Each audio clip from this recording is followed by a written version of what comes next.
Gosh, what to tell you about me and why I'm doing this, why I've started This Woman's Work. I've got to be honest, talking about myself isn't something I'm good at. Talking, yes, but not about myself. I'm a cards close to my chest kind of gal, and after a pretty rocky few years and an even rockier 12 months, my cards are quite desperately clinging to said chest. However, nothing changes if nothing changes, so here goes. Hi, I'm Chops, or Michelle, or Shelley, or Shells, or Mummy, or Auntie Shell, or Aunty Chops. Like countless women, I am all of these things, quite often simultaneously. I'm 46, at the time of recording this anyway. A mother of 2, and I'm about to be divorced, which in itself has been a tumultuous road to travel down, as I'm sure many of you will appreciate.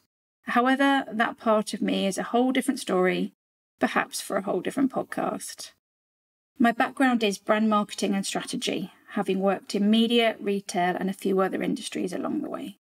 More recently, I've run a successful automotive media business with my now ex-husband. That ship has of course sailed, along with my marriage, which meant I was left with a pretty big what next to answer regarding my career and how I was going to support my 2 children. And the truth is I didn't know. I had a few ideas, but none really landed and or felt right. And any jobs I applied for seemingly didn't even warrant a call back. So my question remained unanswered. What next? I know you have a little life in you yet.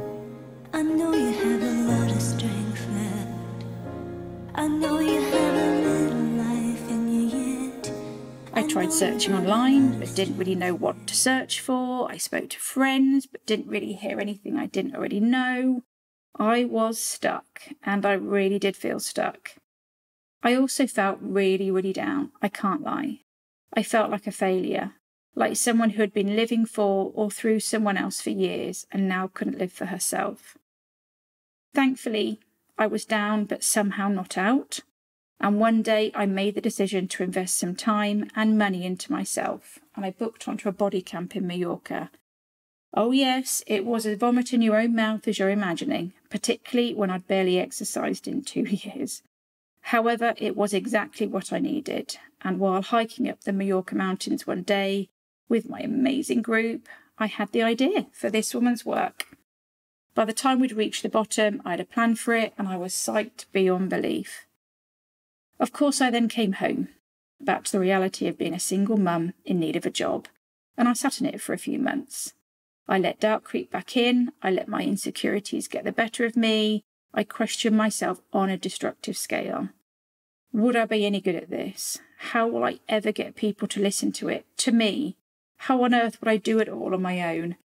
Could it ever earn me and my kids any money? Is my voice even good enough for a podcast, or will I just sound like a squawking troll? I questioned, I doubted, and I wallowed in my own fear. Until I somehow managed to pluck up the courage to tell a few close people about it, about my idea. And their response was amazing. They loved it, and they thought I'd be great at it. There was no doubt at all. They believed in me. They really, really believed in me.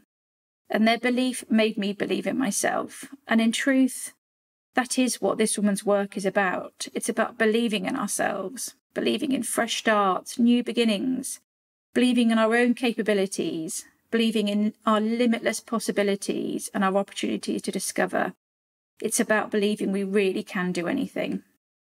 So here I am, doing it, giving it a go. And here you are, listening to me, I guess. Gosh, I really, really, really hope I don't f this up.